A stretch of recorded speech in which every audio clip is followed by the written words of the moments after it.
Hello and good afternoon. My name is Juergen Steinmetz, joining you from eTurbo News and live stream in Honolulu, Hawaii.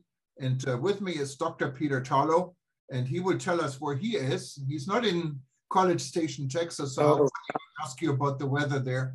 The weather here in Hawaii is a nice sunny day, getting a few clouds, but it's a beautiful beach day, a little bit cooler. What is actually refreshing, and I don't mind.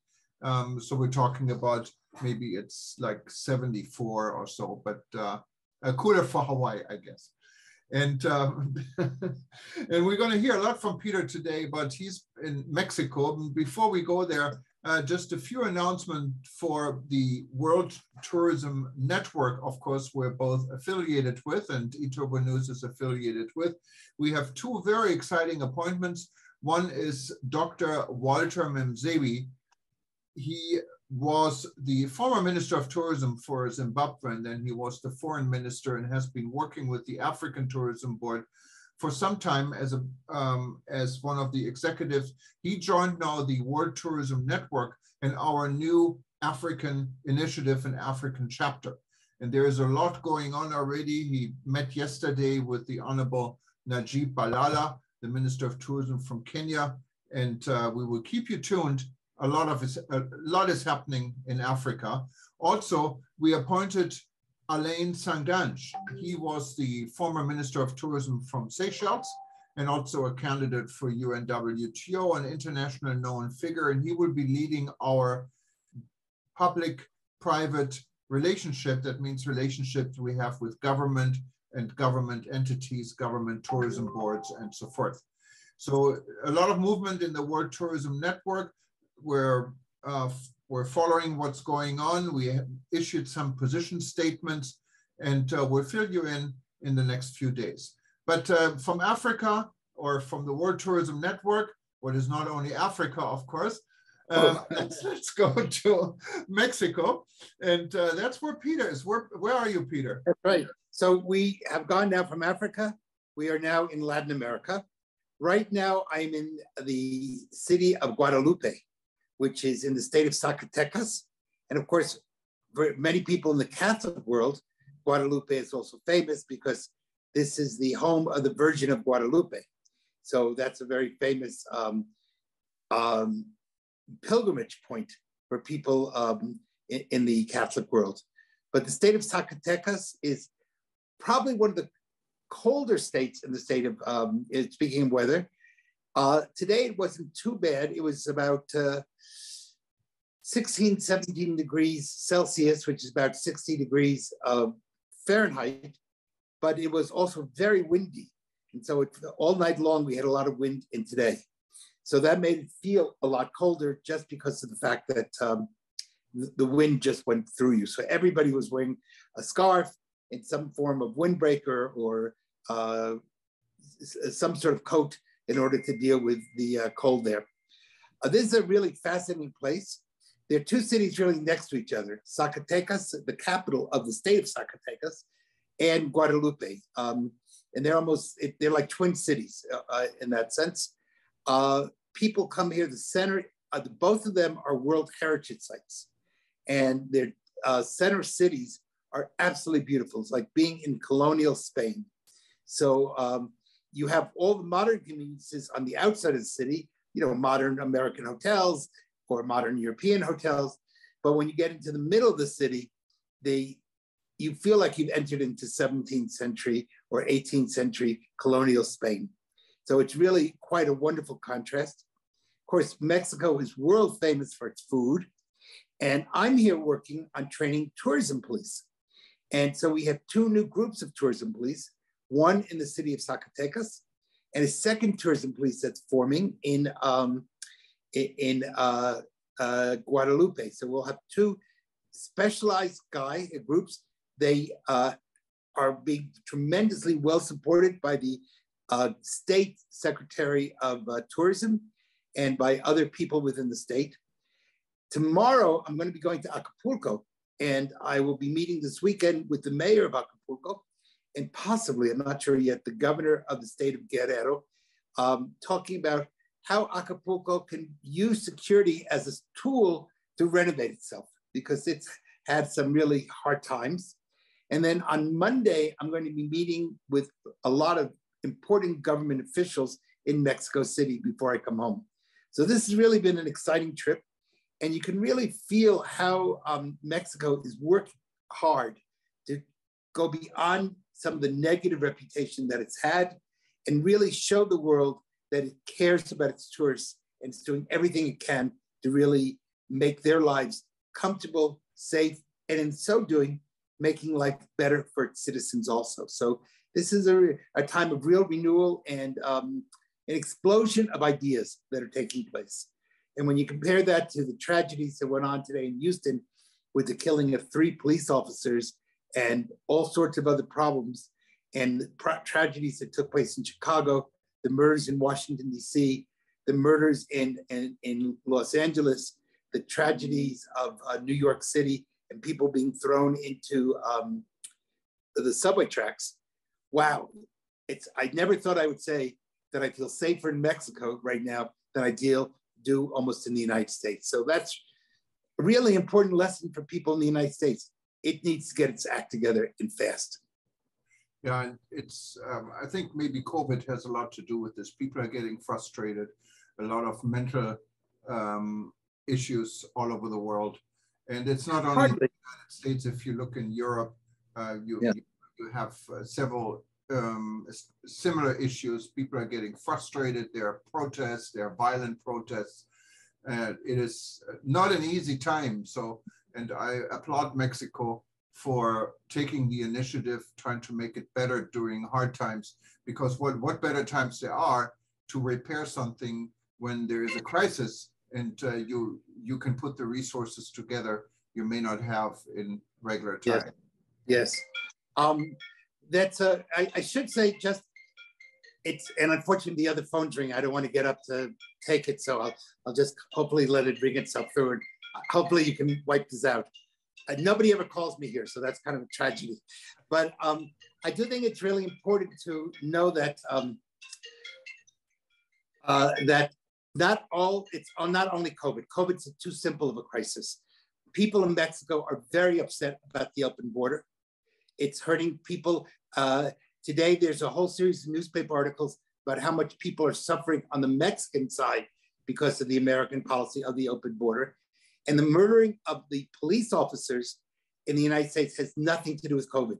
It's all been done by illegal immigrants who came into the United States because of the United States open border policy. So I think we have to realize that Europe is understanding that open borders can somewhat be destructive. And in this case, what we've now created is women being raped, children being kidnapped, men being turned into slavery. And in a lot of ways, the American-Mexican border is a real tragedy. And the responsibility is of the United States, not with Mexico.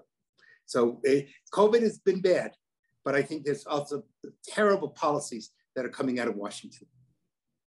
Well, so we have at least you're there to change some of the policies. The people of Mexico are very angry about this. And I think if we're able to really work together, we can go back to some sort of level where sanity reigns and because tourism cannot survive in a world where there's no security. And we have to have security in order to make the tourism world work. One of the things Mexico is contemplating, I can't guarantee it'll happen yet, is a national tourism police presence where police around the country try to deal with tourists and really make this a safe country where people, when you come, have a good time, enjoy yourself, stay away from drugs, have a good time with nothing more than a suntan and a smile on your face, because that's really the goal here. Well, that's I think the goal for any tourism destination. That's right. 100%. 100%. And one of the things yes, lots of other stuff is taking place. Lots of other countries here in Latin America are starting to face the issue of insecurity. Of course, Guatemala is very upset because there's a caravan coming toward the United States from Honduras. And many of those people are not Latin Americans. They're Haitians, There are people from Africa. There are people from Asia. And one of the big questions is, who's funding this? How do you get from Haiti to Latin America? You have to have a plane ticket. You can't swim. So this is really creating a lot of upset across Latin America. And it's really hurting the tourism industry across the board. And so we have to be well aware that COVID is a problem. I would not deny that, but it's not the only problem.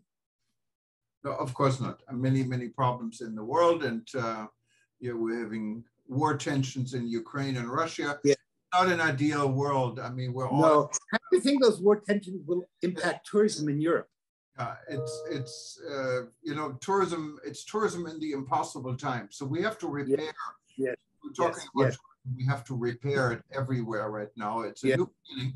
But let's see it from the positive side. I mean, Mexico is doing something. Many other destinations are investing in making their tourism product better. Or changing the product so it could become better. So there is a lot of also positive things going. It's not only murders and no, of course. We have to fight two sides. One, to make the world better, but two, to deal with the problems that exist. We can't, become just ostriches. On the other hand, I think it's really important that we at the World Tourism Network are trying to push that everyone in the world should have a chance to be vaccinated, and that we have to stop some of the silly regulations. For example, it is really hard to get back to the United States when you have to have a test within 24 hours. Now that might work in a big city in Europe, but I will tell you, if you're in the countryside in Latin America, finding someone who can give you a test and get the results to you so that you can get get on a plane in 24 hours is hard. And so this is why I think it's important that we have standardization around the world so people know what's going on. Well, I don't really object to the 24-hour issue that much. If you look at Europe, for example, I just came back from Greece and also had a test within 24 hours of departure in Athens. In Europe, every airport you can get the test. You get the results in 15 minutes. You cannot do that in most of the world. Yeah, but Europe, that's, I think, what we need to work on. We need to work on every international airport in any country in the world has testing facilities. It goes quick. I did it at Munich airport. It took not more than 10 minutes literally to get in line, to scan your app, and to walk out with an email and your Q code with a negative test. So it was not a big issue. And this can be done anywhere in the world. Of course it can. So why is it not being done? Is it because poor nations cannot afford money, cannot afford to pay for this type of thing? Well, I don't think we can compare Europe to the rest of the world. I think Europe is an exception. It's not the norm. So how do we get this type of standardization? And by the way, many American airports do not have this. It's not only that's why I'm saying there is a big, like American Airlines. It's disgraceful. In America, yes, it is. In Los Angeles, coming to Hawaii, if you're not vaccinated, you still need a PCR test. What costs you $165 if you get it in LA. To get a PCR test in Greece is €15. It's about $20, and you get it in a few hours. So come on. I mean, we can do better. I agree with you 100%. And then and that's Los Angeles. When by the time you get to many places in Africa, Latin America, Asia, you can't do it in less than 3 days, which is really a problem if you have to do it in the 24-hour period.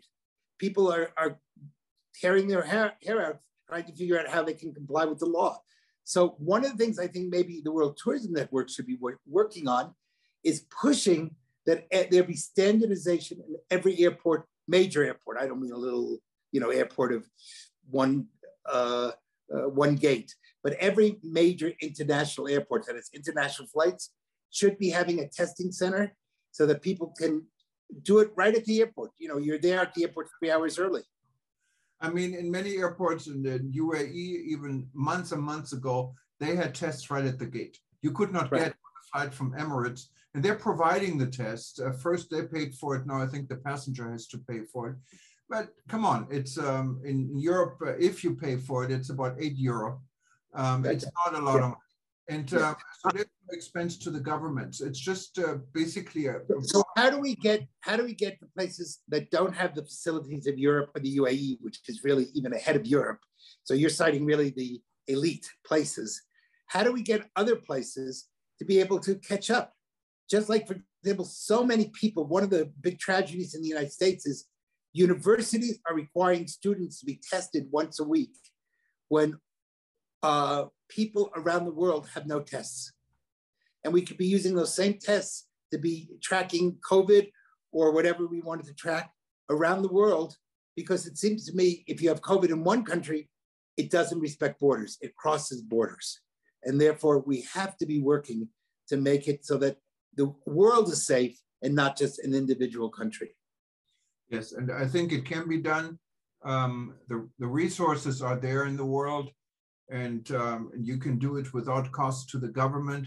I don't really see a reason why it could not be done, but I guess we're not the one organizing it. But I agree with you. No, but we can. But I do think that as the World Tourism Network, we can be pushing for things like Absolutely. that, and we can be a voice, being pressure that this is something that should take place. We could certainly start in the United States, which in many ways is backwards.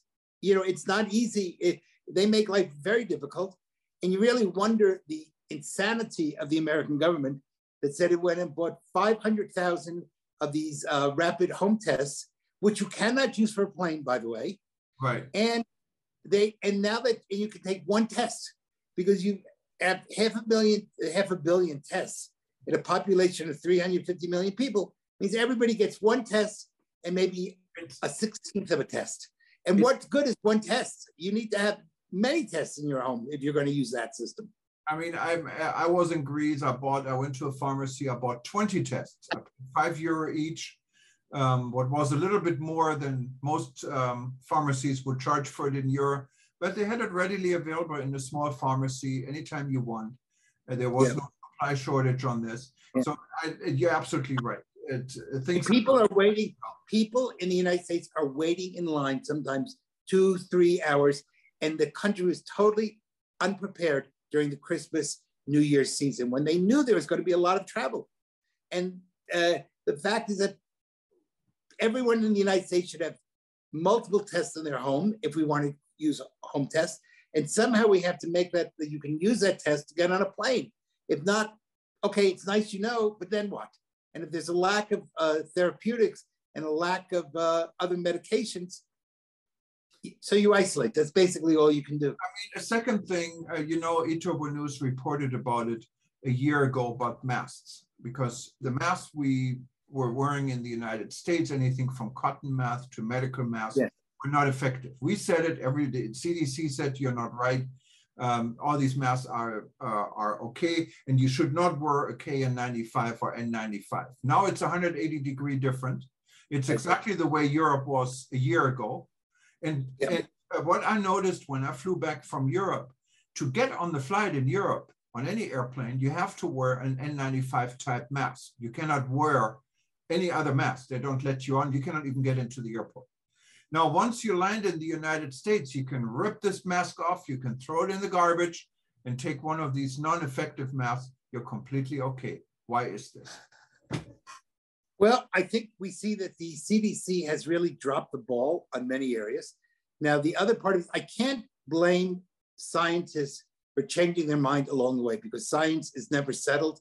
You should always be exploring to come up with what's better. But in this case, there were plenty of countries in the world that were giving the United States good advice, and the United States chose to ignore it. So this is a problem, not only in the United States, but many parts of the world. And it's not always easy even to get masks in many parts of the world. So again, these shouldn't take a lot of production.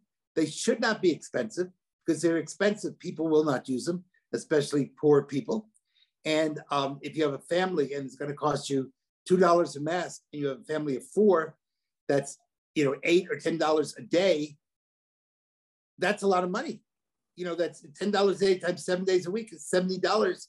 If the family's only earning $400 or $500 a week, they got a problem. That's more money than they can afford. Masks should be free.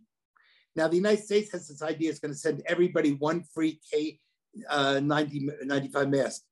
What good is one mask? You know, you can't, you're going to use the same mask for a week. You're not going to do that. That's stupid. So we have to come up with some sort of better system than just making politics. We really need to get back to medicine. Peter, you're absolutely right. I mean, I don't agree on a lot of your political thinking, but I do agree on this one. So. Yeah, because, and it's good that you're coming to see that I'm usually right. So I'm proud of you. Anyway, I want to wish everybody, it's of course night here in Mexico, but if you have a chance, come visit Mexico. You'll have a great time. This is a place where you have the 19th century, the 17th century, the 20th century, and the 21st century all merge. I've been sending you, Juergen, some pictures from Mexico via email, and you have everything from a classical donkey to modern skyscrapers. So this is a place that has it all. Great cuisine, wonderful mountains, great beaches. They have literally everything is in Mexico. So, you know, from the people in Mexico, and they like to call themselves the amigo country, the land of the friend. So from your friends here in Mexico to everyone who's watching us on breaking news, sorry I don't have a background, and sorry the phone decided to ring, but I wish you all a really wonderful evening. Buenas noches. Yes, and before you go, please stay tuned. We have another section with Jens coming up from Barbados. He's going to tell us a little bit about his new home. Jens is the CEO of the Barbados Tourism Board, and he produced a series of 10 different videos. So we're showing number 4 in a few minutes.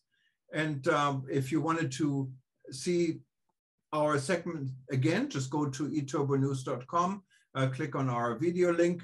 It gets you to YouTube or to Vimeo, and you can watch all our sections. Also, Peter, I wish you a good night and Thank you. all the best. And by the way, I'm hoping that next week or the week after, that we'll be able to invite 2 special guests to our program. And one is the new incoming president of the International Chamber of Commerce. She lives in Mexico. It's the first time a Mexican has won that award. And she's incredibly interested in working with small tourism businesses around the world. I spoke with her today. She's becoming a real supporter of the World Tourism Network. And when you get to meet her, I'm sure you will fall in love with her too, because she's really a very brilliant, dynamic woman who wants to help tourism businesses around the world. Thank you, Peter. And let's give the floor to Jens. Good evening. Buenas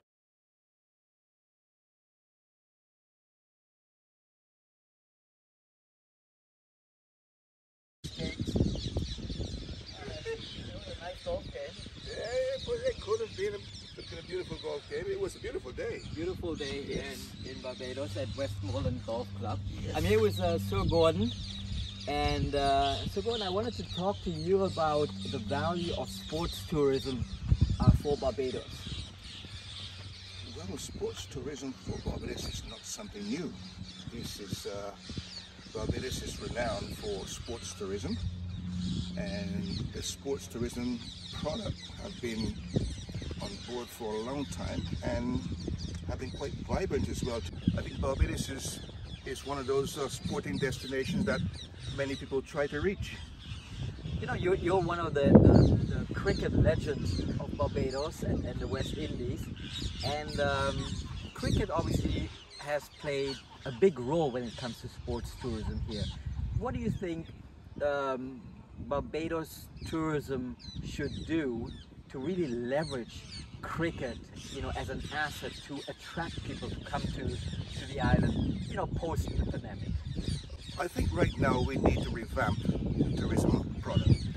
It is something that we have embraced for many years, as I said before, but now because of the recent halt in most sporting activities around the world, you know, I think we have to look at it in a different manner.